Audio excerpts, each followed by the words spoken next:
Exercise 1 part 1 section E, question E1. Infinite number of adjacent wires are given and its magnetic field is needed actually, and each is carrying current I. Etch section में जो current जा रहा है, etch section में current की value I है। इसका magnetic field चाहिए और हम लोग यूज करेंगे ampere circuital law. And it is also given that n is the number of conducting wire per unit length. The direction of field lines is given like this. Now what we will take? We will take a Ampere's loop like this. This is the Ampere's loop. ये जो blue line है ये Ampere's loop है और इस पे मैंने एक एरो दे दिया। अब इस पे मैंने जब एरो दे दिया, अब इस लूप के लिए मैं इवेल्युएट करूंगा LHS part of the ampere circuital law, that is close line integration of B.dl। ये मैं इवेल्युएट करूंगा। से जिस पॉइंट पर मैग्नेटिक फील्ड नीडेड है वो पॉइंट P है एंड उसका डिस्टेंस है x। ये डिस्टेंस भी हमने x लिया है, सिमेट्री लिया है, सो दैट अपने ये एज्यूम कर पाए कि इस लेंथ पर जितना मैग्नेटिक फील्ड है इस लेंथ पर भी उतना ही मैग्नेटिक फील्ड है। ये हमने, और एम्पियर्स लूप का जो ओरिएंटेशन दिया है ये एरो है जो आप देख रहे हो। अच्छा, ये स्ट्रेट सेक्शन पे और ये स्ट्रेट सेक्शन पे B.dl 0 हो जाएगा, क्योंकि B देखो और dl लेंगे अलोंग दी वायर, तो इस लाइन पर और इस लाइन पर B.dl 0 है, तो जो B.dl आएगा भी केवल यहां और यहां आएगा। दोनों के लिए B और dl का एंगल 0 डिग्री है, तो अगर मैं B.dl लिखूं तो B.dl cos 0 हो जाएगा। नाउ ये दोनों लाइन जो हैं एक्चुअली इक्वी डिस्टेंट पर है, इनके ईच पॉइंट का डिस्टेंस इस सेक्शन से इक्वल है, तो अपने ये एज्यूम कर सकते हैं कि मैग्नेटिक फील्ड का मैग्नीट्यूड सेम होगा। बाहर कर दिया। नाउ इंटीग्रेशन dl, अगर इस लेंथ को मैं l ले लूं तो B.dl इंटीग्रेट करके आएगा B इंटू 2l, इधर भी आएगा l और इधर भी आएगा l, तो 2l हो जाएगा। Now coming to the RHS। RHS होता है mu naught into I enclosed. Now coming to the point, इसके अंदर करंट कितना है? तो यूनिट लेंथ में करंट था n, तो टोटल करंट हो जाएगा n इंटू आई। अब LHS और RHS को अगर मैं इक्वल कर दूं n i इंटू l, तो B आ जाएगा mu naught n i by 2, जो कि इवेल्युएट करना था। ये क्वेश्चन E1 हो गया। Now coming to question number E2। देखो क्वेश्चन E2 सॉल्व करेंगे। इसमें क्या गिवन है कि एक ट्यूब है ना, सिलेंड्रिकल ट्यूब है, और इसका इनर रेडियस गिवन है A and outer radius given है B, and at distance R यहां पर मैग्नेटिक फील्ड चाहिए। तो इसमें जो है करंट जा रहा है I, जो क्रॉस सेक्शन पे यूनिफॉर्मली डिस्ट्रीब्यूटेड है। अगर ये क्रॉस सेक्शन पे यूनिफॉर्मली डिस्ट्रीब्यूटेड है तो इसका मतलब ये होगा कि इसकी करंट डेंसिटी कांस्टेंट है। मान लेते हैं कि करंट अंदर जा रहा, तो अगर आप करंट को अंदर मानते हो तो यहां से मैं एक एम्पियर्स लूप खींच दे रहा, ये हो गया मेरा एम्पियर्स लूप, और इसमें ओरिएंटेशन दे दिया ऐसा। नाउ LHS अगर मैं इवेल्युएट करूं एम्पियर सर्किटल लॉ का, तो क्लोज लाइन इंटीग्रेशन करूंगा B.dl का। B इसको आप इनफाइनाइट लेंथ वायर मानोगे तो एक्चुअली ये सर्कुम्फेरेंस के अलोंग ही होगा, और dl ओरिएंटेशन कैसा दिया है उसके अकॉर्डिंग dl होता है, तो dl भी सर्कुम्फेरेंस के अलोंग है। तो B.dl में B.dl के बीच का एंगल हो जाएगा 0, तो B.dl cos 0। B बाहर आ गया क्योंकि सिमेट्री है, हर पॉइंट का डिस्टेंस एम्पियर्स लूप के हर पॉइंट का डिस्टेंस सेंटर से सेम है, तो B बाहर आ गया। इंटीग्रेशन dl को लिख देंगे 2πr। Now coming to the RHS of the integration, mu naught into I enclosed. अंदर का करंट कैसे निकालें? तो अंदर का करंट निकालने के लिए हम लोग यूज करेंगे enclosed current equals to current density into the area. कितना एरिया? तो ये एरिया आपको लेना पड़ेगा। ये एरिया होगा कितना? तो देखो लिखता हूं मैं इसको pi r square minus pi a square. देखो तो सही लिखा। Now coming to current density, तो करंट डेंसिटी को लिखेंगे टोटल करंट, जो कि टोटल करंट I गिवन है upon the area pi B square minus A square into pi R square minus pi A square. अब LHS और RHS को equal कर दोगे तो मैग्नेटिक फील्ड आ जाएगा। तो इसी में कह रहा है कि A 0 हो जाएगा, तो फॉर्मूला क्या होगा? तो अगर A 0 हो जाता है तो ये पूरा ही एक्चुअली एक सॉलिड सिलेंड्रिकल वायर हो जाएगा, जिसका मैग्नेटिक फील्ड हम लोग पहले ही निकाल चुके हैं। ठीक है, तो इसको नोट कर लेते हैं। Question E3,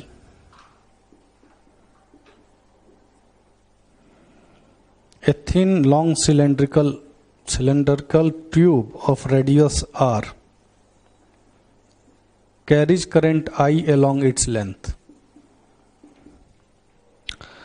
Evaluate magnetic field at a distance r by 4 from the surface.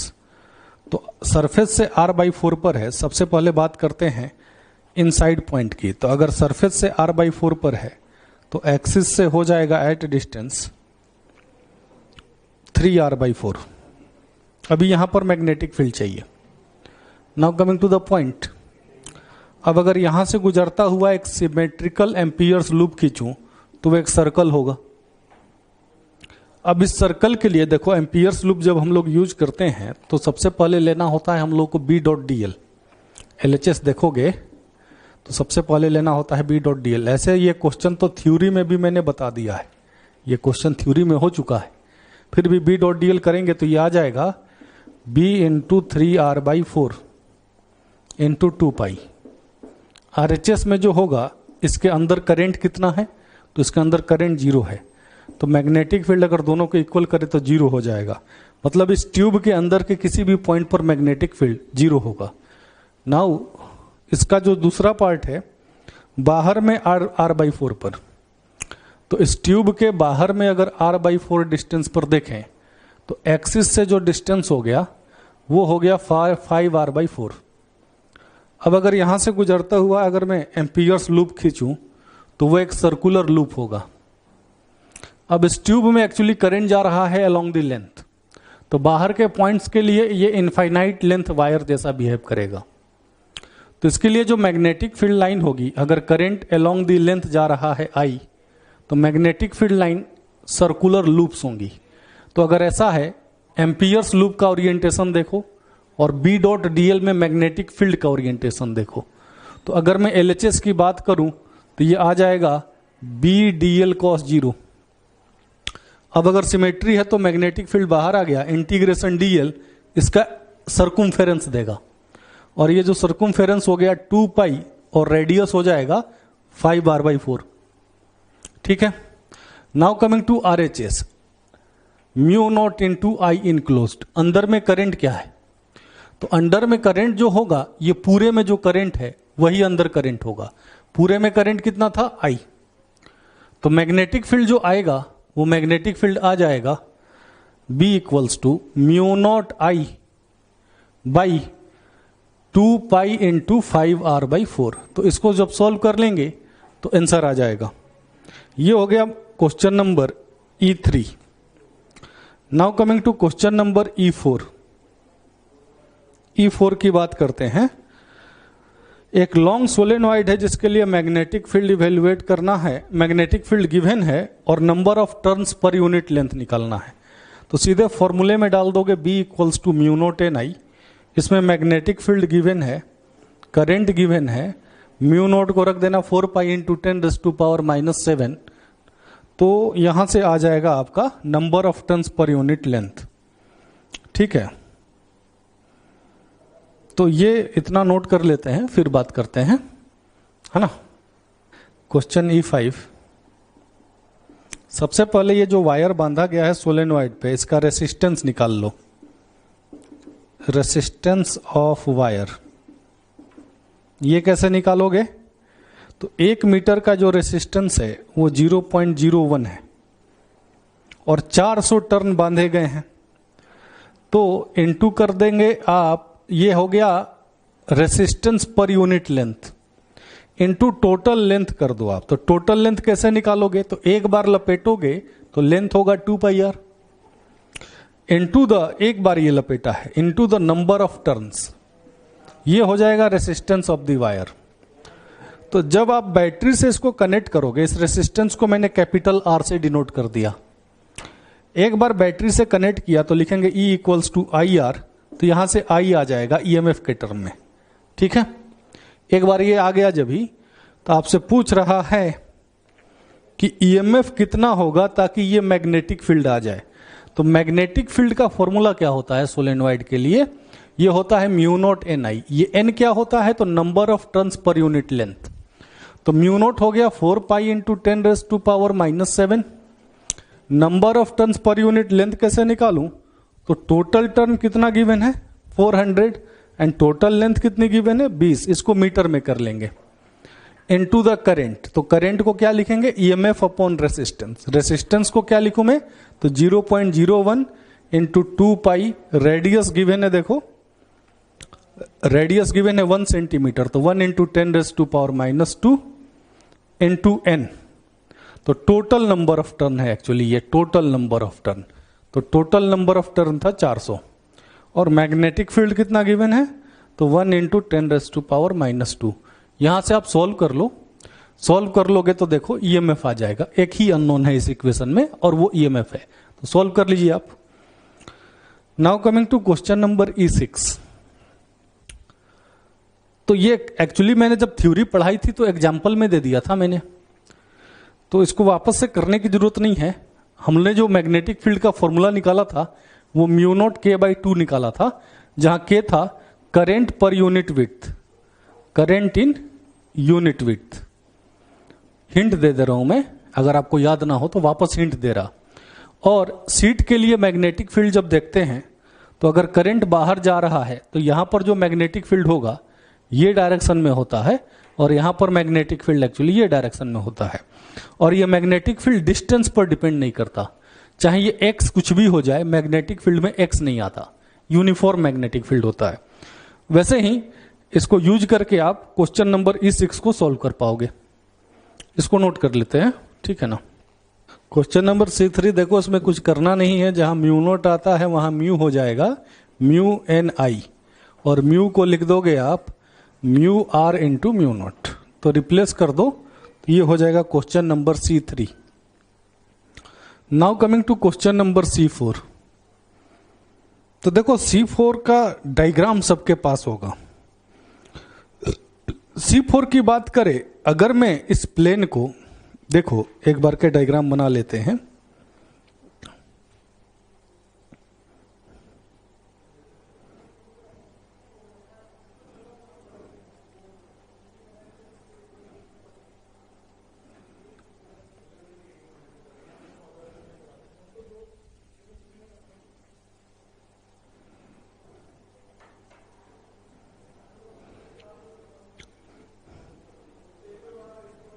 ये I1 करंट है जो आया और निकल गया, ये I3 करंट है जो यहां से आया और घूम के ऐसे निकला है, और ये I2 करंट है जो आया और ऐसे निकल गया। एक काम करो कि ये वाले जो वर्टिकल प्लेन है ना, इसको आप सीधा कर दो। तो अगर ये वर्टिकल प्लेन को सीधा कर दोगे तो अब कुछ डायग्राम ऐसा दिखेगा। देखो मैं करके बताता हूं, मैंने सीधा कर दिया, अब ये डायग्राम ऐसा हो जाएगा जिसमें जो I2 है, I2 ऐसे आके निकला है, I1 जो है, I1 का डायरेक्शन ये है, और I3 जो है, I3 ऐसे आया और घूम के ऐसे चला गया। ये देखो, अब ये डायग्राम कुछ ऐसा हो गया। तो अब अगर ये डायग्राम के लिए बात करें, इस प्लेन को बस मैंने सीधा कर दिया है, तो इस प्लेन को सीधा करने के बाद अब ये डायग्राम है, ये हो गया एम्पियर्स लूप। इसके अलोंग हाथ घुमाएंगे तो थंब जिधर बताएगा उधर का करंट पॉजिटिव लेना है और उसके उल्टे करंट को निगेटिव लेना है। अब मैं RHS को सीधे लिखूं अगर मैं, तो वो होता है mu naught into I enclosed. तो देखो I3 के लिए I इनक्लोज्ड हो जाएगा 0, क्योंकि गया और निकल गया। I1 और I2 ही आएगा और दोनों ही एक्चुअली पॉजिटिव करंट है, तो यहां हो जाएगा mu naught into I1 plus I2। ये हो जाएगा question number C4। Now coming to question number C5। एक सर्कुलर लूप है जिसका रेडियस R है। बोल रहा है कि कैसे एक स्ट्रेट वायर को रख दें कि सेंटर पे मैग्नेटिक फील्ड 0 हो जाए। तो सर्कुलर लूप का मैग्नेटिक फील्ड यहां पर क्या डायरेक्शन में होगा, तो सर्कुलर लूप का मैग्नेटिक फील्ड जो होगा यही डायरेक्शन में होगा, ये वाला। और ये मैग्नेटिक फील्ड जो होगा ये होगा mu naught I by 2R। इसका रेडियस कितना है, तो स्मॉल r है। तो स्ट्रेट वायर ऐसे रखना पड़ेगा कि उसका मैग्नेटिक फील्ड इसका ठीक अपोजिट हो। तो ये स्ट्रेट वायर अगर मैं ऐसे रख देता हूं तो देखो इसका मैग्नेटिक फील्ड लाइन ऐसे ऐसे घूमेगा ये डायरेक्शन में। तो अगर ये सर्कुलर, ये जो स्ट्रेट वायर है, ये स्ट्रेट वायर इस लूप के पीछे रख दी जाए, इस सेंटर के भी पीछे वो साइड में, ये वायर को इस लूप के पीछे वो बगल रख दिया जाए, जैसे कि ये लूप है और ऐसे रख दिया जाए। तो होगा क्या कि अगर मान लो कि इसमें करंट जा रहा है ऐसा, तो इसका मैग्नेटिक फील्ड सेंटर पे हो गया अंदर की ओर, और इसका मैग्नेटिक फील्ड देखो हो जाएगा अंदर की ओर। और इसमें करंट को अगर मैं चेंज कर दूं तो इसका मैग्नेटिक फील्ड बाहर हो जाएगा। देखो मैग्नेटिक फील्ड यहां पर बाहर है और इसका मैग्नेटिक फील्ड जो है, अगर मैं इसमें करंट ऐसा कर दूं तो इसका मैग्नेटिक फील्ड अंदर में है। तो नेट मैग्नेटिक फील्ड देखो 0 हो जाएगा। तब फॉर्मूला सीधे यूज कर लेंगे। ये डिस्टेंस को d पकड़ लेते हैं, ये रेडियस को r पकड़ लेते हैं। तो लिखेंगे mu naught into 3I into 4πd equals to mu naught I upon 2R। तो यहां से देखो d का वैल्यू आ जाएगा। इतना नोट कर लेते हैं, फिर बात करते हैं। Question number C6। Magnetic field at the centre पूछ रहा है और वायर की जो थिकनेस गिवन है, वायर की थिकनेस गिवन है 0.5 मिलीमीटर। माने कि एक बार लपेटा तो 0.5 मिलीमीटर का विड्थ कवर हो जाएगा। तो ऐसा बोल सकते हैं कि 0.5 मिलीमीटर विड्थ में एक टर्न है, तो 1 मीटर में कितने टर्न हो जाएंगे, तो 1/0.5 इंटू 10⁻³ दैट इज 10⁻³ अपॉन 0.5। तो इसको सॉल्व कर लो आप, तो ये आ जाएगा देखो 2000 टर्न्स पर यूनिट मीटर। तो ये number of turns per unit length आ गया। तो एक बार number of turns per unit length आ गया तो मैग्नेटिक फील्ड पूछ रहा है, तो सीधे लिख दो आप म्यू नॉट NI। तो म्यू नॉट आ गया 4π इंटू 10⁻⁻⁷, n हो गया 2000 एंड I हो गया करंट गिवन होगा 2.5। तो इसको आप सॉल्व कर लो, आंसर आ जाएगा, टेस्ला में हो जाएगा ये।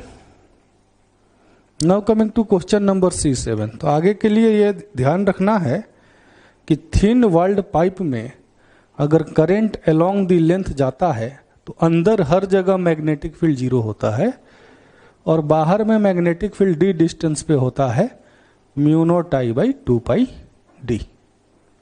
नोट कर लो इसको, है ना।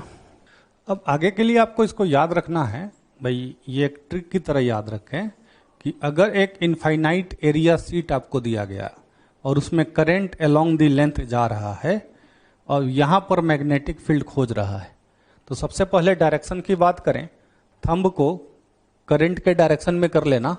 ये फ्लैट फिस्ट जिधर जा रहा ना उधर ही मैग्नेटिक फील्ड होगा। बोले तो यहां पर मैग्नेटिक फील्ड सीधे बोल सकते हैं कि ये डायरेक्शन में होगा। वैसे ही अगर यहां मैग्नेटिक फील्ड देखना है तो थंब को करंट के डायरेक्शन में कर लो। ये फ्लैट वाला जो फिस्ट है ना वो जिधर जा रहा है उधर ही मैग्नेटिक फील्ड होगा। अब इस तरीके को अगर आप यूज करते हैं तो जैसे कोई बोला कि भाई 2 इनफाइनाइट सीट हैं, ये एक एग्जाम्पल हो जाएगा एबव प्रॉब्लम का। 2 इनफाइनाइट सीट हैं, एरिया सीट हैं, एक में करंट जा रहा है बाहर, एक में करंट जा रहा है अंदर। पॉइंट ए पर मैग्नेटिक फील्ड का वैल्यू बताओ। तो देखो इसके लिए अगर बात करें तो मैग्नेटिक फील्ड ये डायरेक्शन में है क्योंकि करंट बाहर है, करंट पर यूनिट विड्थ दोनों का के दिया है, same current per unit width है। इसके लिए बात करें तो मैग्नेटिक फील्ड इधर है, इसके लिए बात करें तो मैग्नेटिक फील्ड इधर है। तो नेट मैग्नेटिक फील्ड यहां पर 0 हो जाएगा क्योंकि आप जानते हो कि मैग्नेटिक फील्ड डिस्टेंस पे डिपेंड नहीं करता है, तो यहां पर नेट मैग्नेटिक फील्ड 0 है। इसके लिए बात करें तो मैग्नेटिक फील्ड जो है इसके लिए यहां पर ये डायरेक्शन में है, और इसके लिए बात करें मैग्नेटिक फील्ड वो भी इसी डायरेक्शन में है। तो यहां पर अगर मैं बी पॉइंट पर मैग्नेटिक फील्ड निकालूं तो बी पॉइंट पर मैग्नेटिक फील्ड की वैल्यू आ जाएगी B equals to mu naught K, क्योंकि इसका भी magnetic field mu naught K by 2 हो जाएगा और इसके लिए भी magnetic field mu naught K by 2 हो जाएगा। अगर मैं सी पॉइंट पर देखता हूं, इसका मैग्नेटिक फील्ड यहां सी पर कैसे देखोगे, तो थंब को करंट के डायरेक्शन में कर लो। सी के लिए मैग्नेटिक फील्ड देखो ऐसा है, माने इधर है इसका मैग्नेटिक फील्ड। इसके लिए बात करें थंब को करंट के डायरेक्शन में कर लो, सी पर मैग्नेटिक फील्ड ये डायरेक्शन में है, तो सी पर मैग्नेटिक फील्ड की वैल्यू 0 हो जाएगी। तो एट बी मैग्नेटिक फील्ड इतना आ गया, एट ए मैग्नेटिक फील्ड की वैल्यू 0 आ गई, and at C magnetic field की वैल्यू 0 आ गई। तो ये एक एग्जाम्पल हो जाएगा जिसको आप देख सकते हो। अगला एग्जाम्पल लेते हैं, example number 3 ampere circuital law का, सॉरी एग्जाम्पल नंबर 4 है ये अगला एग्जाम्पल लिया जाता है। देखो इसमें क्या है कि एक सॉलिड सिलेंड्रिकल वायर लिया मैंने, और इस सॉलिड सिलेंडर का जो लेंथ है ना, इस सॉलिड सिलेंडर का लेंथ इनफाइनाइट है, ठीक है, और इसमें करंट जा रहा है ये डायरेक्शन में, and current is uniformly distributed over the cross sectional area, ये क्वेश्चन में गिवन है, ठीक है। अब इसके लिए मैग्नेटिक फील्ड एक्सिस से आर डिस्टेंस पे खोजना है। तो अब इसमें 2 केस बढ़ जाएंगे, केस 1 इनसाइड पॉइंट पर, केस 2 आउटसाइड पॉइंट पर। तो सबसे पहले बात करते हैं केस 1 की।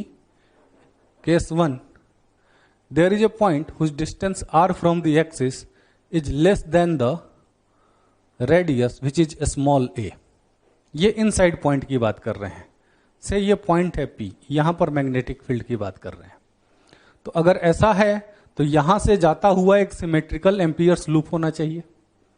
तो सिमेट्रिकल एम्पियर्स लूप कैसे खींचें, तो जाहिर सी बात है एक ही ऑप्शन है अपने पास, which is a circle whose centre is on the axis, और इस पे मैंने एक एरो दे दिया है टू इंश्योर कि बी डॉट डीएल में डीएल का डायरेक्शन क्या लेना है। Now coming to the next point, ये तो पहला स्टेप मैंने ले लिया। अभी मैग्नेटिक फील्ड का डायरेक्शन क्या देखोगे, तो देखो इसको आप ऐसे समझ सकते हो कि इस पूरे सिस्टम को 2 सेक्शन में डिवाइड कर लो। एक सॉलिड सिलेंडर हो गया जिसका जो रेडियस होगा ना स्मॉल आर होगा, एक सॉलिड सिलेंडर सोच जिसका रेडियस स्मॉल आर है और जिसका एक्सिस यही है, और दूसरा हो गया हॉलो पार्ट, जो इतना बचा हुआ पार्ट है वो हॉलो पार्ट। तो हॉलो पार्ट के लिए अंदर में जो मैग्नेटिक फील्ड होगा ना वो 0 हो जाएगा। तो जो भी मैग्नेटिक फील्ड होगा वो सॉलिड पार्ट के चलते होगा एट पॉइंट पी।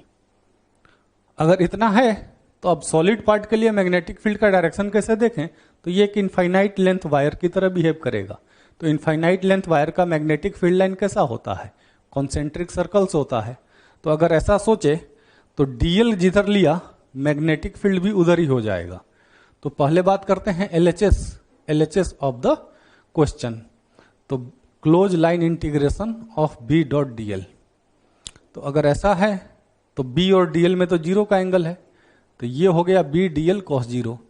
अब हर जगह मैग्नेटिक फील्ड मैग्नीट्यूड में सेम होगा क्योंकि ये एम्पियर्स लूप सिमेट्रिकल है। तो अगर ऐसा है तो बी को बाहर कर सकते हैं close line integration of DL. तो डीएल का क्लोज लाइन इंटीग्रेशन डीएल अगर मैं जोड़ते जाऊं तो ये आ जाएगा 2 पाई आर। ये तो एलएचएस हो गया। Now coming to the RHS. RHS में क्या है, mu naught into current enclosed. अंदर करंट कितना है, अंदर में करंट कैसे निकालें, तो मैंने बोला था current is uniformly distributed over the cross sectional area. मतलब इसका क्या हुआ कि इसकी करंट डेंसिटी जो है ना वो यूनिफॉर्म है। तो अगर इसकी करंट डेंसिटी यूनिफॉर्म है तो लिख सकते हैं अंदर जो करंट है उसको करंट डेंसिटी इनटू ये area which is pi R square. तो अब मैं अगर दोनों को इक्वल कर दूं LHS RHS को, तो मैग्नेटिक फील्ड की वैल्यू देखो आ जाएगी mu naught J pi R upon 2, क्योंकि देखो ये पाई पाई तो चला जाएगा, तो mu naught J are upon 2 ये अंदर पर मैग्नेटिक फील्ड की वैल्यू आ रही है। पहले इतना नोट करो, है ना। तो जो मैग्नेटिक फील्ड सिलेंड्रिकल वायर के लिए अंदर में आया था वो मैग्नेटिक फील्ड था mu naught J are upon 2। अभी देखो इसी को लिखने का एक और तरीका है। आप लोगों ने क्या किया था, पहले इसको समझा दूं मैं। ये एक सिलेंड्रिकल वायर है और एक्सिस से स्मॉल आर डिस्टेंस पर मैग्नेटिक फील्ड पी पॉइंट पर देख रहे थे। इसमें क्या है कि अगर मैं यहां पर ओरिजिन ले लेता हूं तो ये जो ओपी है ना, इसको बोल सकता हूं पी का पोजीशन वेक्टर में। तो ये हो गया position vector of point P which is vector R actually. अब अगर ऐसा है तो मैग्नेटिक फील्ड वेक्टर फॉर्म में भी क्या लिख पाऊंगा मैं। अच्छा, यहां पर मैग्नेटिक फील्ड का डायरेक्शन क्या है, तो यहां पर मैग्नेटिक फील्ड का डायरेक्शन है इनवर्ड। इसको इनफाइनाइट लेंथ वायर की तरह ही समझना है। तो अंदर में करंट का मैग्नेटिक फील्ड का डायरेक्शन है। अच्छा, करंट डेंसिटी का डायरेक्शन क्या होगा, तो करंट डेंसिटी का डायरेक्शन जो होता है ना वो करंट के डायरेक्शन में होता है।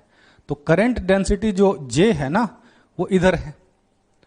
तो अगर मैं इसको वेक्टर फॉर्म में लिखूं तो क्या मैं इसको लिख सकता हूं vector B equals to mu naught vector J cross vector R by 2। क्या मैं इसको ऐसा लिख सकता हूं, देख लो आप J क्रॉस R लेके, वेक्टर J किधर है एंड वेक्टर R किधर है। तो अगर मैं J क्रॉस R लेता हूं तो J क्रॉस R किधर आ रहा है, अंदर, और यहां पर मैग्नेटिक फील्ड भी किधर है, वो अंदर है। उसको इनफाइनाइट लेंथ वायर की तरह समझ के देख रहे हैं। तो मैग्नेटिक फील्ड को वेक्टर फॉर्म में ऐसा लिखा जा सकता है। तो ये इनसाइड पॉइंट पर मैग्नेटिक फील्ड का वैल्यू हो गया for a solid cylinder. Now coming to the point, अगली बात करते हैं case 2। Say the point is outside point. Outside point मतलब क्या कि जो पॉइंट का डिस्टेंस है वो रेडियस a से ज्यादा है। अब अगर ऐसा है तो इस सिलेंड्रिकल वायर के लिए, सॉलिड सिलेंड्रिकल वायर के लिए जिसका लेंथ इंफिनिटी है, बाहर पर मैग्नेटिक फील्ड चाहिए उस पॉइंट पर जिसका जो डिस्टेंस है ना P पॉइंट पर, वो रेडियस स्मॉल a से ज्यादा है। अभी देखो इसको कैसे समझे। इसमें करंट I जा रहा है along the length and it is uniformly distributed over the cross sectional area, means its current density is uniform. तो सबसे पहले magnetic field ampere circuital law से जब भी निकालोगे तो एक सिमेट्रिकल एम्पियर्स लूप चाहिए होगा। तो एक सिमेट्रिकल लूप पहले ड्रॉ कर लो, एक सिमेट्रिकल लूप जो P पॉइंट से जाता हुआ। तो देखो ये सिमेट्रिकल लूप है और इसमें एरो मैंने अपने चॉइस से दे दिया, ये आप कैसे भी दे सकते हो, क्लॉकवाइज और एंटी क्लॉकवाइज, वो अकॉर्डिंगली आप डीएल का डायरेक्शन लोगे बी डॉट डीएल में, ठीक है। अब अगली बात कि पी पॉइंट पर मैग्नेटिक फील्ड या इसके इच पॉइंट पर मैग्नेटिक फील्ड कैसे देखेंगे, तो इसको इनफाइनाइट लेंथ वायर की तरह सोचो। तो अगर ये इनफाइनाइट लेंथ वायर है तो मैग्नेटिक फील्ड लाइंस भी जो होंगी ना वो कॉन्सेंट्रिक सर्कल होंगी। तो अगर मैं डीएल लेता हूं अलोंग द लूप डीएल, तो मैग्नेटिक फील्ड भी जो होगा ना वो इस पॉइंट पर डीएल के डायरेक्शन में ही होगा। तो अगर ऐसा है तो एलएचएस की बात करें, एलएचएस होता है close line integration of B dot DL. ये close line integration of B dot DL जो होगा ना ये हो जाएगा बी डीएल कॉस 0। अब ऐसा है तो देखो मैग्नेटिक फील्ड को, मैग्नीट्यूड को बाहर ले सकते हैं क्योंकि ये सिमेट्रिकल एम्पियर्स लूप है। तो इंटीग्रेशन डीएल, तो डीएल को अगर ओवर द लूप जोड़ा जाए तो ये आ जाएगा 2 pi R. Now coming to RHS, RHS की बात करें तो mu naught into current enclosed. तो अंदर करंट क्या है, तो अंदर करंट जो है आई है। तो अगर मैं दोनों को इक्वेट कर दूं एलएचएस आरएचएस को, तो मैग्नेटिक फील्ड को मैं लिख सकता हूं mu naught I upon 2 pi R. ये मैग्नेटिक फील्ड की वैल्यू आ गई, इसको नोट कीजिए। सो मैग्नेटिक फील्ड इनसाइड और आउटसाइड पॉइंट पर हम लोगों ने निकाल लिया। इनफाइनाइट लेंथ सिलेंड्रिकल वायर के लिए, है ना। इनसाइड पॉइंट पर मैग्नेटिक फील्ड को जो हम लोगों ने निकाला था at distance r from the axis, वो मैग्नेटिक फील्ड हम लोगों ने निकाला था म्यू नॉट JR/2, ठीक है। एंड आउटसाइड पॉइंट पर ये था r<a के लिए, एंड आउटसाइड पॉइंट पर मैग्नेटिक फील्ड हम लोगों ने निकाला था म्यू नॉट I/2πr। अगर मैं इसको ड्रॉ करता हूं मैग्नेटिक फील्ड को वर्सेस डिस्टेंस r, तो ये मैग्नेटिक फील्ड और r का जो ग्राफ आएगा वो आएगा magnetic field r graph, it will look like this. It is the point which is r equals to a, है ना, और r इक्वल्स टू a पर जो मैग्नेटिक फील्ड होगा वो यहां और यहां दोनों से सेम आएगा। तो आप किसी एक से निकाल के यहां रख सकते हो, it is b equals to mu naught I/2πa। ये मैग्नेटिक फील्ड का ग्राफ हो गया, ठीक है। अब इसका एक एग्जांपल ले लेते हैं, अभी तक जो जितने भी डिस्कशन हुए उसका एक एग्जांपल लेते हैं। जैसे कि मैं बोलूं कि एक मैग्नेटिक फील्ड, एक करंट कैरिंग वायर है इनफाइनाइट लेंथ का, जिसमें करंट जा रहा है along the Z axis, current is along positive Z axis, और से ये मैंने जेड एक्सिस बोल दिया। मुझे मैग्नेटिक फील्ड चाहिए at a point which is on the XY plane, और उस पॉइंट का जो पोजीशन वेक्टर है वो है xi cap plus yj cap. अब मुझे उस पॉइंट पर जिसका ये पोजीशन वेक्टर है मैग्नेटिक फील्ड चाहिए इसी वेक्टर फॉर्म में, x और y के फॉर्म में। तो कैसे इवेल्युएट करोगे? वेक्टर फॉर्म में चाहिए, इन टर्म्स ऑफ कंपोनेंट्स मुझे मैग्नेटिक फील्ड चाहिए, तो कैसे इवेल्युएट करोगे? तो सबसे पहली पॉइंट, ये इनफाइनाइट लेंथ वायर है ना। तो इसके लिए जो मैग्नेटिक फील्ड लिखा था हम लोगों ने, ये लिखा था म्यू नॉट I/2πr, यही लिखा था। अगर मैं इसको ऐसा कर दूं कि ऊपर और नीचे r से मल्टीप्लाई कर दूं, 2πr² इंटू r, तो चलेगा? अभी देखो मैग्नेटिक फील्ड को लिख सकते हैं बॉयड-सेवर्ट लॉ, तुमको पता होगा। बॉयड-सेवर्ट लॉ में dv लिखते थे ना, mu naught upon 4π I dl cross r by RQ, ये बॉयड-सेवर्ट लॉ था। और जो I dl का जो डायरेक्शन होता था वो करंट के डायरेक्शन में होता था। तो यहां से एक बात समझ में आ गई कि इस टर्म को यहां के लिए लिखा जा सकता है mu naught I cross r upon 2π mod r², तो भी चलेगा। अभी अगर ऐसा है, यहां अभी के लिए मैंने करंट को वेक्टर डिनोट कर दिया, एक्चुअली करंट वेक्टर होता नहीं है, यहां के लिए वेक्टर फॉर्म में डिनोट किया है। करंट को मैं लिख सकता हूं I जेड कैप, I के कैप, एंड वेक्टर r जो है वो यहां पर है। अगर मैं यहां लेके क्रॉस लेता हूं और मॉड r को मैं यहां रख देता हूं तो मैग्नेटिक फील्ड की वैल्यू आ जाएगी। इसको आप नोट कर लें। तो उस एग्जाम्पल में मैग्नेटिक फील्ड को अगर मैं लिखूं वेक्टर फॉर्म में, vector v equals to mu naught I के कैप क्रॉस r की जो वैल्यू थी, r की वैल्यू थी xi cap plus yj cap upon x² plus y²। इसको अगर सॉल्व कर दिया जाए तो ये आएगा mu naught I k cross i, तो k क्रॉस i को आप लिखते हो j cap, k cross j, तो j क्रॉस k होता है i cap, k cross j को लिख देते हैं माइनस ऑफ i कैप, तो ये आ जाएगा yi cap upon x² plus y²। ये आ गया मैग्नेटिक फील्ड का वैल्यू। ये IIT में आया हुआ क्वेश्चन है, ठीक है। अच्छा, एक और एग्जांपल लेते हैं। जैसे कि ये एक सिलेंड्रिकल वायर है, इसके मैं क्रॉस सेक्शनल व्यू को दिखा रहा मैं सिलेंड्रिकल वायर के, और इसमें सेंटर से स्मॉल a डिस्टेंस पर एक कैविटी बनाई गई, सिलेंड्रिकल कैविटी, और कैविटी का जो सेंटर है ना वो इस सिलेंडर के सेंटर से स्मॉल a दूरी पर है, और इसमें करंट जा रहा है I, और इसकी करंट डेंसिटी गिवन है इसकी यूनिफॉर्म करंट डेंसिटी गिवन है, करंट डेंसिटी इक्वल्स टू जे। ये यूनिफॉर्म है, क्वेश्चन में गिवन है कि ये एक यूनिफॉर्म करंट डेंसिटी है।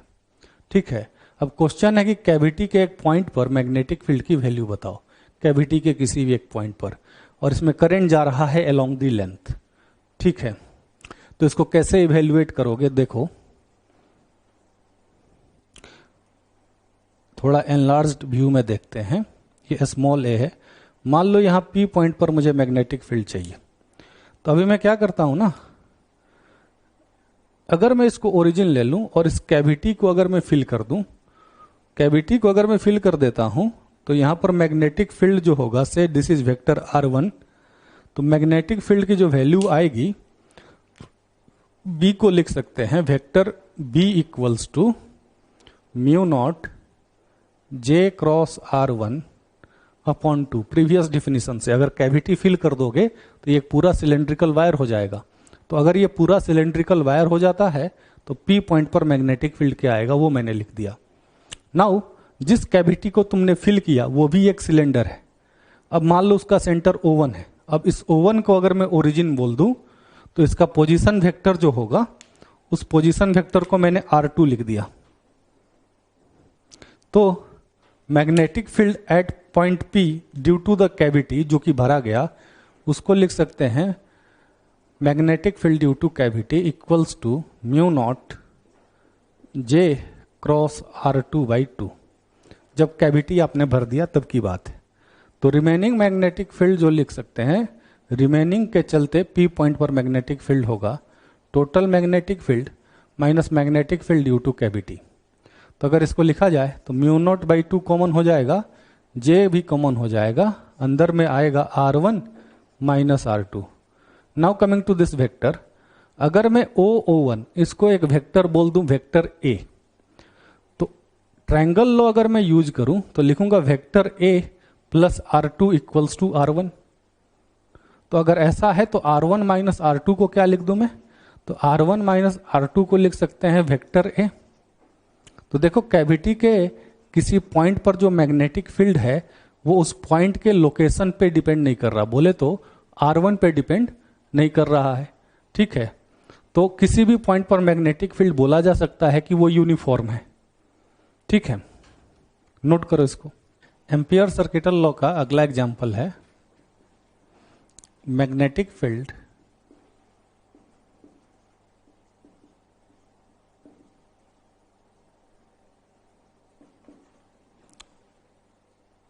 inside the solenoid।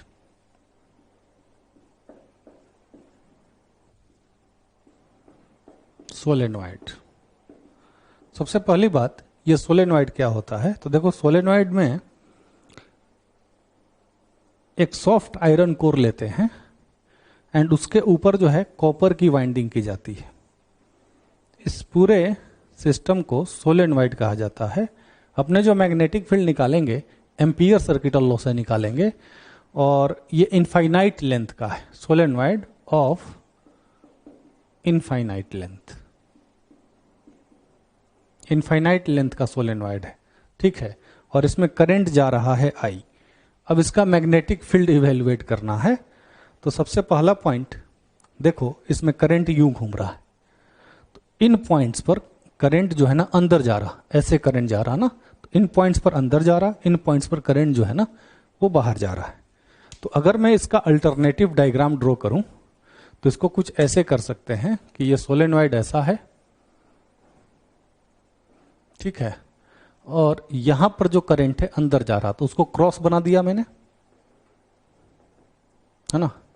ये अल्टरनेटिव डायग्राम है सो दैट कि एम्पियर सर्किटल लॉ जब मैं यूज करूं तो वो डायग्राम सिंपल दिखे। यहां पर करंट बाहर आ रहा है ऐसे, ठीक है। अब सबसे पहला पॉइंट, मुझे P पॉइंट पर मैग्नेटिक फील्ड चाहिए, तो मुझे एक सिमेट्रिकल एम्पियर्स लूप ड्रॉ करना पड़ेगा। तो सिमेट्रिकल एम्पियर्स लूप कैसे ड्रॉ करें, तो सबसे पहली बात, कैसा भी एक लूप ड्रॉ करोगे ना तो वो सिमेट्रिकल होगा नहीं। तो एक मैंने ऑप्शन लिया, मैंने एक रेक्टेंगुलर लूप यहां पे ले लिया। अब ये रेक्टेंगुलर लूप लेने का बेनिफिट क्या है वो देखोगे आप। मैंने आर्बिटरी एरो ले लिया यही मेरा एम्पियर्स लूप है और डीएल का डायरेक्शन यही होगा। अब इसके लेने का बेनिफिट क्या है वो देखने के लिए सबसे पहले फील्ड लाइंस देख लेते हैं। तो फील्ड लाइंस देखने के लिए आप ऐसे समझ सकते हो कि एक सोलेनॉइड जो है ना, बहुत सारे सर्कुलर लूप्स रखे गए हैं, उनका कंपोजिशन है। तो अगर ऐसे ही मैं दो लूप्स ले लेता हूं, एक लूप ये और उसके एडजेसेंट में दूसरा लूप ये, अगर मैं ये दो लूप ले लेता हूं और मैग्नेटिक फील्ड लाइंस ड्रॉ करता हूं, तो इसके लिए जो मैग्नेटिक फील्ड है ना, वो मैग्नेटिक फील्ड लाइंस ऐसी दिखेंगी, देखो।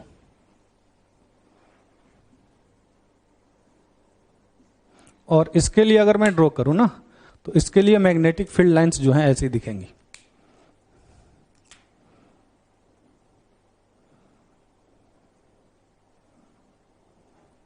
तो एक बात आप देख लो कि अगर अंदर में बात करें तो अंदर में मैग्नेटिक फील्ड लाइंस जो हैं ये डायरेक्शन में जा रही हैं, पर बाहर के पॉइंट पर मैग्नेटिक फील्ड देखो, ये जाके देखो अंदर जा रही है और ये बाहर निकल रही है। तो बाहर के किसी पॉइंट पी पर जो है ना, फील्ड लाइंस का कैंसिलेशन हो रहा है। ये वाली फील्ड लाइन अंदर घुस रही, ये वाली फील्ड लाइन बाहर जा रही। तो यहां पर फील्ड लाइंस कैंसिल कर रही है एक दूसरे को, अंदर में जो फील्ड लाइंस है ना एक दूसरे को सपोर्ट कर रही है। तो एक मैंने प्रेडिक्शन लिया कि चूंकि ये इनफाइनाइट लेंथ सोलेनॉइड है, तो मैग्नेटिक फील्ड लाइन जो होगा ना, वो अंदर के किसी भी पॉइंट पर वो ये डायरेक्शन में होगा। देखो अब मैं फील्ड लाइन ड्रॉ कर रहा हूं और बाहर के किसी भी पॉइंट पर मैग्नेटिक फील्ड जो होगा उसकी वैल्यू होगी 0। ऐसे सोलेनॉइड को, जिसमें ये केस एग्जिस्ट करता है, ऐसे सोलेनॉइड को बोला जाता है आइडियल सोलेनॉइड। जो केस मैंने बताया कि अंदर फील्ड किधर है और बाहर में फील्ड कितना है, ऐसे सोलेनॉइड को बोलते हैं आइडियल सोलेनॉइड। अब इसी के लिए मैग्नेटिक फील्ड निकालेंगे। अब देखो इस लूप को देखो, तो इस लूप का ये वाला सेक्शन और ये वाला सेक्शन तो सिमेट्रिकल है। ये दूरियां मैंने बराबर बराबर ली है, अगर ये x है तो ये भी x है। पर ये वाला जो सेक्शन है जो एसिमेट्रिकल है, उसके लिए मैग्नेटिक फील्ड और डीएल का जो इंटीग्रेशन है वो 0 हो जाएगा, क्योंकि देखो डीएल किधर है, मैग्नेटिक फील्ड किधर है, बाहर में तो बी डॉट डीएल एग्जिस्ट भी नहीं करता है। तब अगर ऐसा है तो LHS of the Ampere's loop लेते हैं, Ampere circuital law, B dot DL का क्लोज लाइन इंटीग्रेशन। अब ये क्लोज लाइन इंटीग्रेशन नहीं रहेगा तो सिंपली लिख सकते हैं बी डॉट डीएल। अब ये बी डॉट डीएल केवल इस लाइन पर एग्जिस्ट कर रहा है। यहां पर बी डॉट डीएल 0 हो गया, यहां पर भी बी डॉट डीएल 0 हो गया, और यहां तो मैग्नेटिक फील्ड एग्जिस्ट ही नहीं करता है। तो अगर ऐसा है तो सीधे लिख सकते हैं केवल इस लाइन के लिए मैग्नेटिक फील्ड इधर है, डीएल इधर है, ठीक है ना। तो लिख सकते हैं बी डीएल कॉस 180, कॉस 180 को बाहर कर दिया मैंने माइनस। अभी मैग्नेटिक फील्ड का मैग्नीट्यूड यूनिफॉर्म है वो बाहर कर लिया, इंटीग्रेशन डीएल से इसकी लेंथ मैंने ली है x। तो अगर मैं इसकी लेंथ x ले लूं तो इंटीग्रेशन डीएल को लिख सकते हैं b इंटू एक्स, ठीक है, इतना नोट करें, ठीक है। तो एलएचएस तो आपने देख लिया। कमिंग टू आरएचएस, तो क्वेश्चन में एक चीज गिवन है, that is number of turns per unit length. ये सोलेनॉइड के यूनिट लेंथ में कितने टर्न्स हैं ये गिवन है, और दिस इज स्मॉल एन। तो अगर ऐसा है तो आरएचएस अगर मैं लेता हूं तो वो आरएचएस है mu naught into current enclosed. अंदर के करंट को क्या लिखूं मैं, तो अंदर का जो करंट होगा ना, number of turns per unit length n है, और उस लूप के अंदर जो नंबर ऑफ टर्न्स होंगे वो nx हो जाएंगे। तो और एक टर्न में जो करंट है I है, तो टोटल करंट हो जाएगा nxi, पर यहां पर एक माइनस साइन आएगा। अब अगर ऐसा है तो एलएचएस आरएचएस को इक्वल कर दो, तो मैग्नेटिक फील्ड की वैल्यू आ जाएगी म्यू नॉट एन आई। तो एक आइडियल सोलेनॉइड के अंदर के किसी भी पॉइंट पर याद रखना मैग्नेटिक फील्ड होता है म्यू नॉट एन आई, और बाहर में मैग्नेटिक फील्ड 0 होता है। तो फॉर आइडियल सोलेनॉइड अगर मैं एक ग्राफ खींचूं ना, आइडियल सोलेनॉइड के लिए,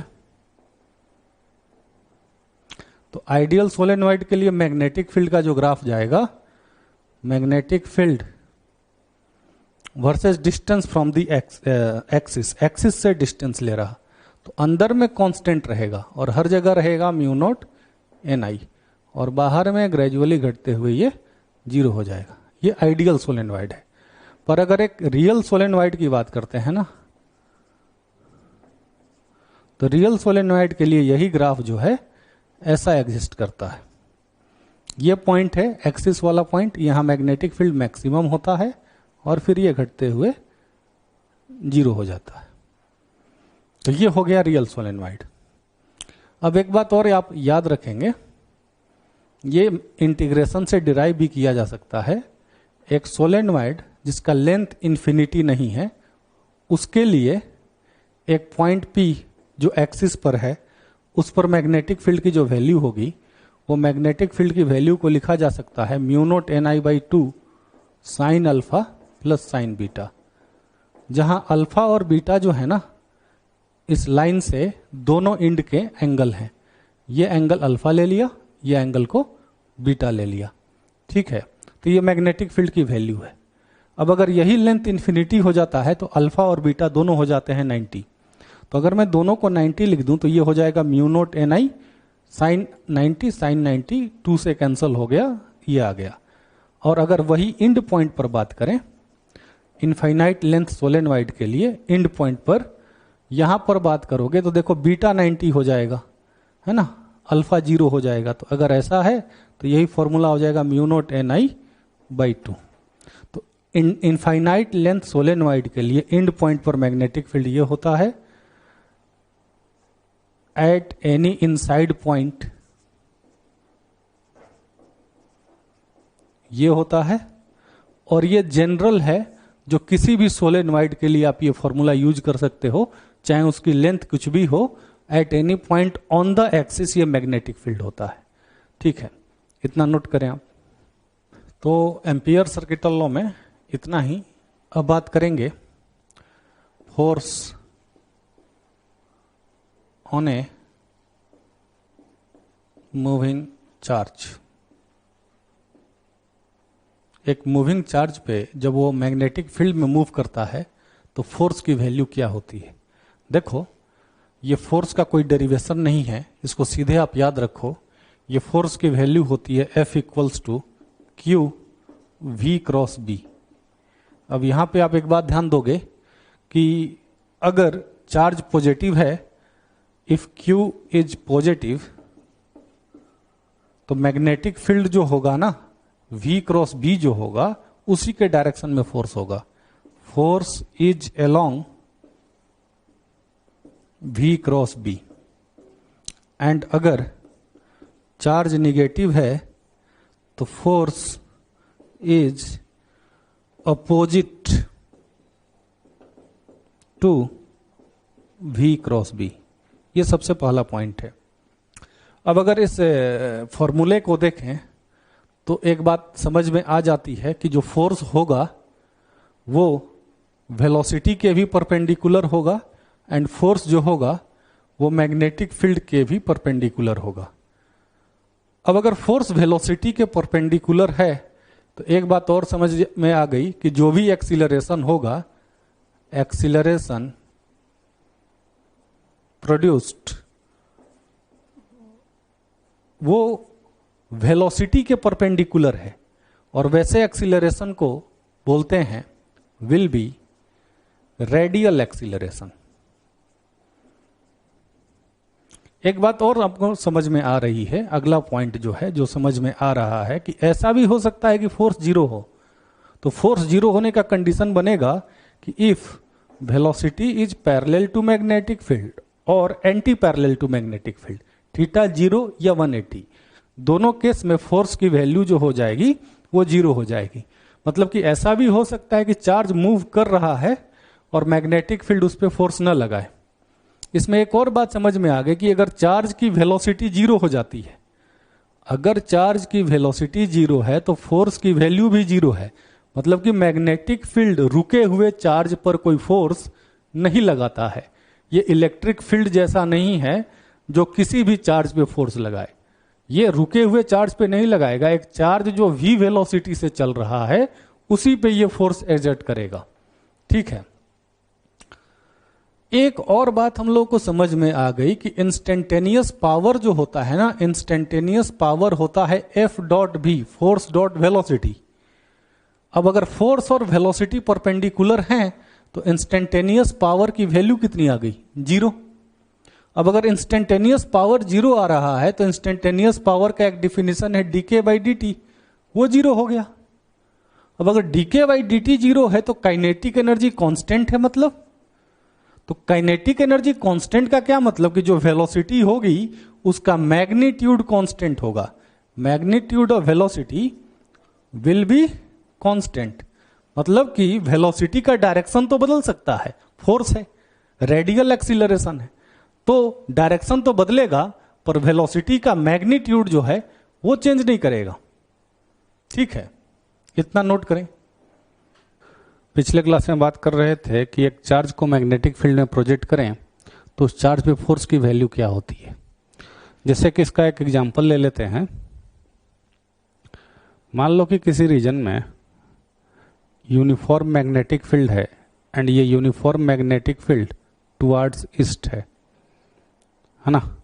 अब उस रीजन में मैंने क्या किया कि चार्ज को प्रोजेक्ट किया say towards north with some velocity. ये एक पॉजिटिव चार्ज है जिसको मैंने प्रोजेक्ट किया और आपसे पूछा गया कि इस पे जो फोर्स लग रहा है उस फोर्स का भाई डायरेक्शन बताओ, किस डायरेक्शन में फोर्स है। तो देखो यहां पर चार्ज पॉजिटिव है तो जो फोर्स का डायरेक्शन होगा, फोर्स का डायरेक्शन होगा v क्रॉस b के डायरेक्शन में। तो अगर v क्रॉस b लिया जाए तो ये वेलोसिटी है, ये मैग्नेटिक फील्ड है। v क्रॉस b अगर लिया जाए तो ये इनवर्ड आ रहा है। देखो जब भी बोर्ड के प्लेन के अंदर जाए तो उसको बोला जाता है डाउनवर्ड। तो बोल सकते हैं कि force on the charge is in downward direction. ठीक है, अब बात करते हैं कि एक चार्ज को मैग्नेटिक फील्ड में जब प्रोजेक्ट किया जाएगा तो क्या क्या पॉसिबल पाथ पे मूव कर सकता है। What are the possible paths for a charge inside magnetic field. कल कुछ इंटरेस्टिंग फिनोमिना हम लोगों ने देखे थे कि चार्ज को मैग्नेटिक फील्ड में प्रोजेक्ट कर दो तो ऐसा होता है कि अगर चार्ज रेस्ट में है तो मैग्नेटिक फील्ड उस पर कोई फोर्स नहीं लगाता। और अगली बात यह है कि जो power given by magnetic field to the charge है वो पावर होता है जीरो। इसका सीधा सा बात है कि magnetic field will not do any work on the charge. Magnetic field will not do any work on the charge. ये बात को आप ध्यान में रखें कि मैग्नेटिक फील्ड चार्ज पे कोई वर्क नहीं करेगा। इसका सीधा सा मतलब ये हो जाएगा कि मैग्नेटिक फील्ड में जब चार्ज मूव करेगा तो चार्ज की काइनेटिक एनर्जी कांस्टेंट है, मतलब चार्ज की स्पीड कांस्टेंट रहेगी। Speed of charge will not change.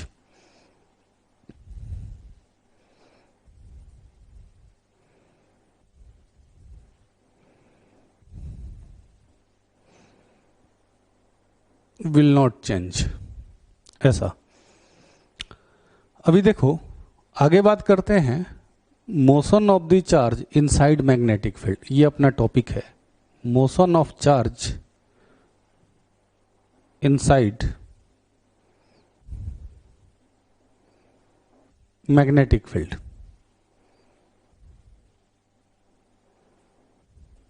एक चार्ज जब मैग्नेटिक फील्ड में मूव करेगा तो वो किन किन पाथ पर मूव करेगा वो अपने देखना चाहते हैं। ये वो पॉइंट्स हैं जिनको आप नोट्स में नोट कर सकते हो। तो देखो सबसे पहला केस इसमें लेते हैं। मान लो केस 1, किसी रीजन में यूनिफॉर्म मैग्नेटिक फील्ड है। वो मैग्नेटिक फील्ड की लाइंस ये हैं, these are the field lines. अब इस रीजन में अगर मैं एक चार्ज को से क्यू चार्ज को मैग्नेटिक फील्ड के अलोंग v वेलोसिटी से प्रोजेक्ट कर दूं तो क्वेश्चन में पूछा गया what will be the path of the charge. पहला केस है पाथ देखना चाहते हैं जब वेलोसिटी जो है ना वो मैग्नेटिक फील्ड के पैरेलल है तो चार्ज किस पाथ पे मूव करेगा ये हम लोग देखना चाह रहे हैं। तो इस केस में देखो चार्ज पे जो फोर्स की वैल्यू होगी ना, फोर्स होता है चार्ज पे Q v क्रॉस b। अब v और b पैरेलल हैं तो फोर्स की वैल्यू हो जाएगी जीरो। फोर्स की वैल्यू जीरो है तो सीधी सी बात है कि चार्ज का जो एक्सीलरेशन होगा वो जीरो होगा, मतलब चार्ज की वेलोसिटी हो जाएगी कांस्टेंट। और कांस्टेंट वेलोसिटी से एक ही मोशन होता है और उस मोशन को कहा जाता है रेक्टिलिनियर मोशन। तो अगर वेलोसिटी मैग्नेटिक फील्ड के पैरेलल है तो चार्ज रेक्टिलिनियर मोशन करेगा विथ कांस्टेंट स्पीड। ये अगला पॉइंट हुआ, इसको आप नोट कर लें, है ना। कमिंग टू केस 2, केस 2 है कि एक चार्ज को ऐसे प्रोजेक्ट किया है कि उसकी वेलोसिटी जो है वो मैग्नेटिक फील्ड के परपेंडिकुलर है। इस केस में हम लोग ये एजम्पशन भी ले रहे हैं कि मैग्नेटिक फील्ड जो है वो यूनिफॉर्म है। Magnetic field is uniform. तो केस 2 है कि एक यूनिफॉर्म मैग्नेटिक फील्ड में चार्ज को ऐसे प्रोजेक्ट किया कि वेलोसिटी जो है वो मैग्नेटिक फील्ड के परपेंडिकुलर है। इसको समझने के लिए एक केस लेते हैं। मान लो कि मैग्नेटिक फील्ड बोर्ड के प्लेन के परपेंडिकुलर है और वो इनवर्ड डायरेक्शन में है। Say magnetic field is in inward direction and perpendicular to the plane of board. अभी इसमें अगर ऐसा है कि मैग्नेटिक फील्ड बोर्ड के प्लेन के परपेंडिकुलर है तो जाहिर सी बात है चार्ज को जो प्रोजेक्ट किया होगा वो वेलोसिटी के प्लेन में प्रोजेक्ट किया होगा, बोर्ड के प्लेन में। से ये चार्ज जो है वो पॉजिटिव है। अब इसमें अलग अलग पॉइंट्स पहले देखते हैं, इसके बाद हम लोग ये प्रेडिक्ट करेंगे कि चार्ज किस पाथ पे मूव करेगा। सबसे पहला पॉइंट जो हम लोगों के दिमाग में आ रहा है इसको देख के कि फोर्स जो चार्ज पे होता है वो फोर्स जो होता है वो मैग्नेटिक फील्ड के परपेंडिकुलर होता है, क्योंकि फोर्स को हम लोग लिखते हैं Q V क्रॉस B। तो फोर्स जो होगा वो मैग्नेटिक फील्ड के परपेंडिकुलर होगा। आपको ध्यान में है कि A क्रॉस B जो होता है वो A और B दोनों के ही परपेंडिकुलर होता है, ऐसा है। तो फोर्स मैग्नेटिक फील्ड के परपेंडिकुलर है। इसका मतलब ये हो गया कि एक्सीलरेशन जो होगा वो मैग्नेटिक फील्ड के परपेंडिकुलर होगा। अब ऐसे सोचो कि मैग्नेटिक फील्ड बोर्ड के प्लेन के परपेंडिकुलर है एंड एक्सीलरेशन मैग्नेटिक फील्ड के परपेंडिकुलर है। तो क्या एक्सीलरेशन बोर्ड के प्लेन में है? सीधी सी बात है। इसका मतलब ये हो गया कि acceleration is in the plane of the paper.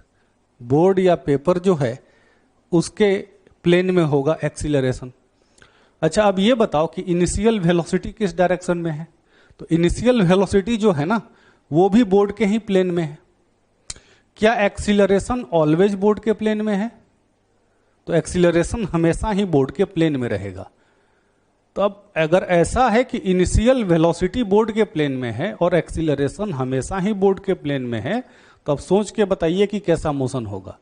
तो आपको पता होगा कि acceleration and velocity combinedly govern the dimension of motion and the direction of acceleration is the direction of deviation. ये भी आप ध्यान रखें। Direction of acceleration is the direction of motion. Direction of deviation, direction of deviation. तो deviation उधर होगा जिधर acceleration है। तो अब ये बताओ कि सारा डेविएशन तो फिर बोर्ड के प्लेन में होगा। अगर एक्सीलरेशन बोर्ड के प्लेन को छोड़ता तब चार्ज जो होता वो बोर्ड के प्लेन को छोड़ता। तो इसका सीधा सा कंक्लूजन ये है कि जो मोशन होगा ना ये 2 डायमेंशनल मोशन होगा। 2 डायमेंशनल मोशन, ये हम लोगों ने सीधे कंक्लूड कर दिया, क्योंकि acceleration and velocity he dimension of motion को गवर्न करते हैं। अब इतना हम लोग समझ गए। 2 डायमेंशनल मोशन हो रहा है। अब इसमें भी तो बहुत सारे केसेज हो सकते हैं कि 2 डायमेंशनल मोशन प्रोजेक्टाइल मोशन है, इलिप्टिकल है या कैसा है। तो इसके लिए अगले पॉइंट पे चलते हैं कि क्या फोर्स जो होगा वो वेलोसिटी के भी परपेंडिकुलर होगा? क्या ये ऑलवेज होगा? तो A क्रॉस B जो होता है ना वो ऑलवेज ही A और B दोनों के परपेंडिकुलर होता है। तो फोर्स जो होगा वो ऑलवेज ही वेलोसिटी के परपेंडिकुलर है। तो फोर्स अगर हमेशा वेलोसिटी के परपेंडिकुलर है तो सीधी सी बात है कि केवल जो है रेडियल एक्सीलरेशन है। इतनी बात हमको समझ में आ गई। अब अगली बात कि क्या स्पीड कांस्टेंट रहेगा चार्ज का? तो पिछले क्लास में हम लोगों ने देखा था कि पावर जो होता है, मैग्नेटिक फील्ड का पावर जो चार्ज को वो देता है पावर, वो 0 होता है। तो अगर ऐसा है तो एक बात और समझ में आ रही है कि ये कांस्टेंट स्पीड मोशन होगा, स्पीड नहीं बदलेगी चार्ज की। अगला पॉइंट, अब ये बता दो कि वेलोसिटी और मैग्नेटिक फील्ड में एंगल कितना है, 90। क्या वेलोसिटी और मैग्नेटिक फील्ड में ऑलवेज ही एंगल 90 रहेगा? तो अगर मैग्नेटिक फील्ड, अगर एक्सीलरेशन जो है बोर्ड के प्लेन में है, तो वेलोसिटी भी हमेशा जो होगी वो बोर्ड के प्लेन में होगी। तो वेलोसिटी हमेशा बोर्ड के प्लेन में है एंड मैग्नेटिक फील्ड बोर्ड के प्लेन के परपेंडिकुलर है। तो अब ऐसा कंक्लूड कर सकते हैं कि फोर्स, मैग्नेटिक फील्ड और वेलोसिटी में जो एंगल होगा वो हमेशा ही 90 डिग्री होगा। तो अगर ऐसा है तो फोर्स का जो मैग्नीट्यूड आएगा ना, वो मैग्नीट्यूड आएगा QVB, और ये कांस्टेंट फोर्स होगा। बात को समझो, मतलब क्या कि मैग्नीट्यूड में कांस्टेंट है ये, फोर्स का मैग्नीट्यूड नहीं बदल रहा, क्योंकि वेलोसिटी का मैग्नीट्यूड नहीं बदल रहा, मैग्नेटिक फील्ड का मैग्नीट्यूड नहीं बदल रहा। तो रेडियल एक्सीलरेशन है और वो रेडियल एक्सीलरेशन कांस्टेंट है। अच्छा, अब ये बताओ कि रेडियल एक्सीलरेशन का फॉर्मूला क्या होता है? तो रेडियल एक्सीलरेशन का फॉर्मूला जो होता है वो v² अपॉन स्मॉल r होता है। तो v² upon small r equals to QVB। इस r को क्या बोलते हैं? तो इस r को बोलते हैं radius of curvature of the track. तो रेडियस ऑफ कर्वेचर अगर मैं यहां से निकालू ट्रैक का, तो ट्रैक का रेडियस ऑफ कर्वेचर आ जाएगा, देखो एक्चुअली ये फोर्स है तो यहां सेंट्रीपिटल फोर्स लिखना पड़ेगा, तो आ जाएगा ये mv अपॉन QB। ये radius of curvature of track है। अब ये बताइए कि क्या ये रेडियस ऑफ कर्वेचर चेंज होगा क्या? तो मास नहीं चेंज होता, वेलोसिटी नहीं चेंज होता, चार्ज नहीं बदल रहा, मैग्नेटिक फील्ड का मैग्नीट्यूड नहीं बदल रहा, तो रेडियस ऑफ कर्वेचर कांस्टेंट है। एक ऐसा 2 डायमेंशनल मोशन बताओ जिसमें रेडियस ऑफ कर्वेचर नहीं बदलता। तो ध्यान दो कि किसी भी 2 डायमेंशनल पाथ में, कैसा भी 2 डायमेंशनल पाथ खींच लू ना, तो रेडियस ऑफ कर्वेचर चेंज होता है। अलग अलग पाथ पॉइंट पर पाथ की कर्वनेस अलग अलग हो सकती है। केवल एक ही ऐसा मोशन है जिसमें रेडियस ऑफ कर्वेचर चेंज नहीं होता, और उस मोशन को बोलते हैं सर्कुलर मोशन। सर्कुलर मोशन में क्या होता है कि किसी भी पॉइंट पर ले लो, ट्रैक का रेडियस ऑफ कर्वेचर सर्कल के रेडियस के बराबर होगा। तो अगर रेडियस ऑफ कर्वेचर कांस्टेंट है तो जाहिर सी बात है चार्ज सर्कुलर मोशन करेगा। तो सीधी बात आ गई कि अगर वेलोसिटी मैग्नेटिक फील्ड के परपेंडिकुलर होगा तो चार्ज सर्कुलर मोशन करेगा, ऑलवेज करेगा सर्कुलर मोशन, ये ध्यान रहे। अब सर्कुलर मोशन करेगा तो कैसा वाला? तो कांस्टेंट स्पीड सर्कुलर मोशन करेगा। किस प्लेन में सर्कुलर मोशन करेगा? तो मैग्नेटिक फील्ड के परपेंडिकुलर प्लेन में ये सर्कुलर मोशन करेगा। कांस्टेंट स्पीड है मतलब कि ये एक यूनिफॉर्म सर्कुलर मोशन होगा। इसको आप नोट करें। तो अब इस बात को नोट किया जा सकता है कि if velocity is perpendicular to magnetic field, charge will move on circular path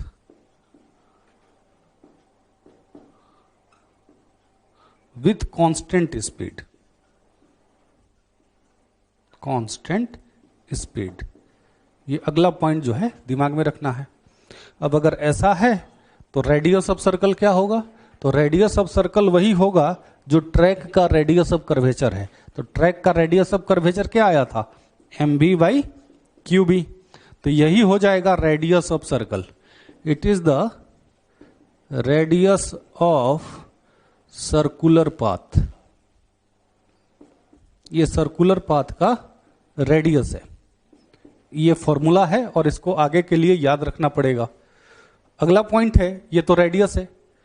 अब ये बताइए कि टाइम पीरियड क्या होगा? टाइम पीरियड, तो देखो ये कांस्टेंट स्पीड मोशन हो रहा है, तो एक बार घूमने में जो टाइम लगेगा उसको कैसे निकालूं? तो एक बार घूमा तो कितना डिस्टेंस ट्रेवल किया? तो एक बार घूमा तो 2πr डिस्टेंस ट्रेवल किया। तो 2πr ये डिस्टेंस को लिख दिया स्पीड इनटू द टाइम, और इस टाइम को बोलेंगे time period of the circular motion. तो इस टाइम पीरियड की बात कर लें तो ये आएगा 2πr अपॉन स्पीड। अब रेडियस का फॉर्मूला क्या है? तो रेडियस का फॉर्मूला है mv अपॉन QB। अगर इसको डाल दूं तो टाइम पीरियड आ गया 2 pi M upon Q B. ये टाइम पीरियड का फॉर्मूला आ गया। अब ये टाइम पीरियड क्या स्पीड पे डिपेंड कर रहा है? तो ये टाइम पीरियड स्पीड पे डिपेंड नहीं कर रहा।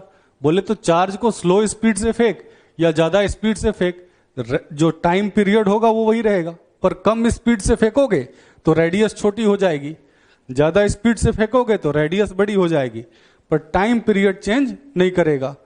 टाइम, इसको नोट किया जा सकता है, time period does not depend on speed of the charge. Charge के स्पीड पर डिपेंड नहीं करेगा। ये अगला पॉइंट हो गया। अब अगला है एंगुलर फ्रीक्वेंसी। ये कैसे निकाली जाए? सर्कुलर मोशन हो रहा है, what will be the angular frequency? तो देखो, ओमेगा को लिखते हैं सर्कुलर मोशन में, यूनिफॉर्म सर्कुलर मोशन में पढ़ा होगा आपने, थीटा को लिखा जाता था ओमेगा टी। मुझे ओमेगा चाहिए, एक बार घूमेगा तो एंगल कितना हो जाएगा? तो थीटा हो जाएगा 2 पाई। एक बार घूमेगा तो टाइम कितना लग जाएगा? तो टाइम लग जाएगा टाइम पीरियड के बराबर, which is 2 pi M upon Q B. तो अगर 2 पाई को काट दूं तो एंगुलर फ्रीक्वेंसी ओमेगा आ जाएगी क्यू बी बाई एम। तो ये एंगुलर फ्रीक्वेंसी का फॉर्मूला हो गया, इसको नोट किया जा सकता है। अब अगला पॉइंट, हर केस के लिए ये ध्यान रखें आप कि यहां पर मैग्नेटिक फील्ड का जो वर्क होगा, work done by magnetic field will be zero. Magnetic field का जो वर्क होगा वो जीरो होगा। ठीक है, इसको लिख देते हैं, work done by magnetic field. ये इसी केस में नहीं, हर केस में ही जीरो होगा, विल बी जीरो। इसको आप नोट करें। कुछ एक एग्जाम्पल्स ले लेते हैं। पहला एग्जाम्पल 1, किसी एक रीजन में मैग्नेटिक फील्ड डी विड्थ में एग्जिस्ट कर रहा है ना।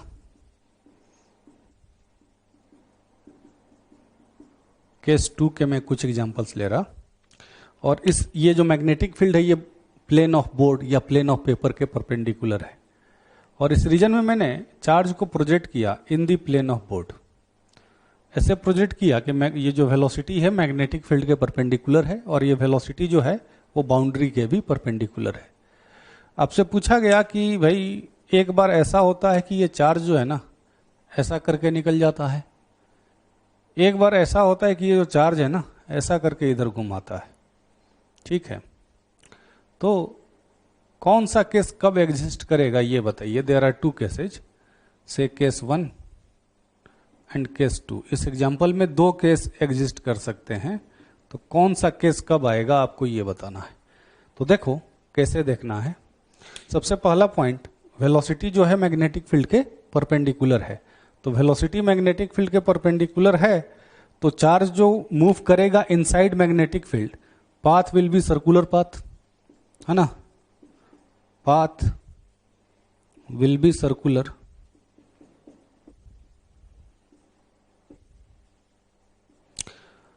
अब सर्कुलर पाथ पे चार्ज मूव कर रहा है, दोनों में से कौन सा केस एग्जिस्ट करता है ये देखना है। तो दोनों केसेज में सबसे पहले आप सेंटर देख लो कि सेंटर ऑफ सर्कुलर मोशन कहां पर है।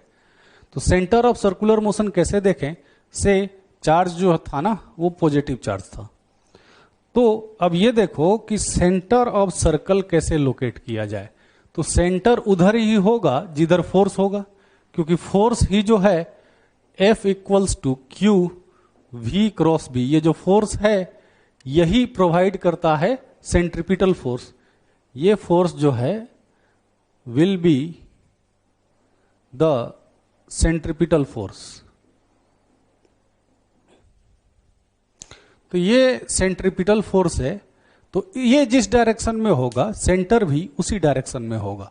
तो V क्रॉस B किधर है, देखो V क्रॉस B ऊपर है, चार्ज पॉजिटिव है। तो अगर ऐसा है तो जो सर्कल का सेंटर होगा वो इसी बाउंड्री पे यहां पे एग्जिस्ट करेगा। तो अब अगर ऐसे सोचे कि सेंटर ऑफ सर्कल यहां पर है, तो रेडियस ऑफ सर्कल का क्या फॉर्मूला होगा। तो रेडियस ऑफ सर्कल जो होता है वो होता है mv बाई क्यू बी। अब यहां पर दो केस बन जाएंगे। अगर ऐसा होता है केस 1 वो कब एग्जिस्ट करेगा, तो अगर ऐसा हो जाए कि रेडियस ऑफ सर्कल जो हो वो ये विड्थ से ज्यादा हो जाए, r is greater than d, तो केस 1 एग्जिस्ट कर जाएगा।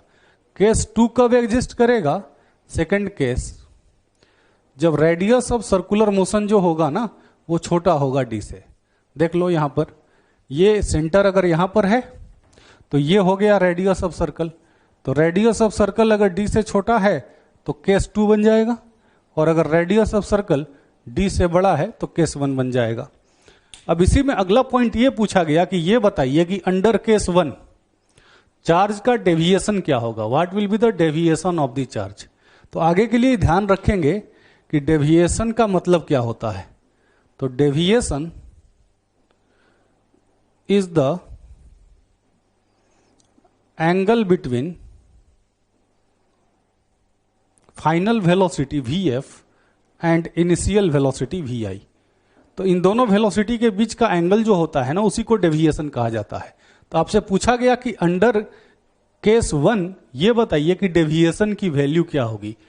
तो देखो कैसे निकालेंगे इसको, इवेल्युएट कैसे करेंगे। केस 1 के लिए बात करते हैं। चार्ज को आपने प्रोजेक्ट किया v वेलोसिटी से मैग्नेटिक फील्ड के परपेंडिकुलर। अब चार्ज ऐसे करके निकल गया। सबसे पहले आपने सेंटर को लोकेट कर लिया v क्रॉस b। तो देखो जिधर v क्रॉस b है फोर्स भी उधर है, और फोर्स जिधर होगा ना सेंटर ऑफ सर्कल भी उधर ही होगा। तो थोड़ा ऊपर करके दिखाते हैं, ये है सेंटर ऑफ सर्कल से। अब ये भी रेडियस है और ये भी जो होगा रेडियस होगा, radius of circle. Final velocity जो हो गई ना वो हो गई ये फाइनल वेलोसिटी है। फाइनल वेलोसिटी जो होगी वो रेडियस के परपेंडिकुलर होगी। रेडियस और टेंजेंट के बीच एंगल 90 होता है।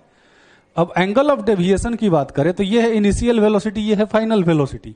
तो जो एंगल ऑफ डेविएशन है वह यही है थीटा, और इसी को इवेल्युएट करना है। तो इसको इवेल्युएट कैसे किया जाए, तो इसको इवेल्युएट करने के लिए यहां से देखो ज्वाइन कर देते हैं। अब देखो ये थीटा है, ये 90 है, तो ये 90 माइनस थीटा हो जाएगा। ये 90 माइनस थीटा है तो ये जो एंगल होगा ना ये थीटा हो जाएगा। अब ये देख कि ये लेंथ कितनी थी d, ये d है, ये r है। तो अगर मैं यहां पे साइन थीटा लेता हूं तो साइन थीटा को लिख सकता हूं d बाई आर। तो थीटा की वैल्यू क्या आ जाएगी, तो थीटा को लिखा जा सकता है sine inverse d by R. तो रेडियस का वैल्यू क्या था, तो mv बाई qb, तो qb ऊपर चला जाएगा अपॉन mv। ये एंगल ऑफ डेविएशन का वैल्यू आ गया, इसको आप नोट कर लें। इसी में अगला क्वेश्चन था ऊपर वाले एग्जाम्पल में कि what is the time spend by charge in magnetic field.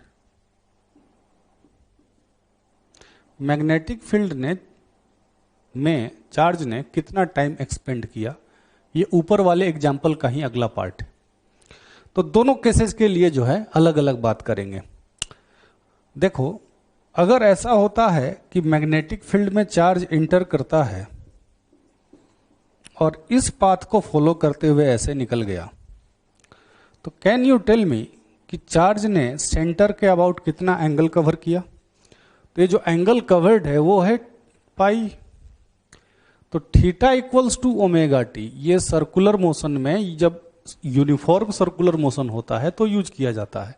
तो थीटा की वैल्यू हो गई पाई, ओमेगा का वैल्यू हम लोगों ने निकाला था क्यू बी बाई एम। तो यहां से टाइम आ जाएगा, टाइम आ गया M pi upon Q B. ये इस केस में है। अब मान लो कि चार्ज यहां से गया और ऐसे निकल गया और आपसे बोला गया कि कितना टाइम एक्सपेंड किया चार्ज ने मैग्नेटिक फील्ड में। तो कैसे निकालोगे, तो देखो ये हो गया मान लो सेंटर। सेंटर कैसे लोकेट करना है सर्कुलर मोशन में, ये बहुत ही इंपॉर्टेंट रहता है।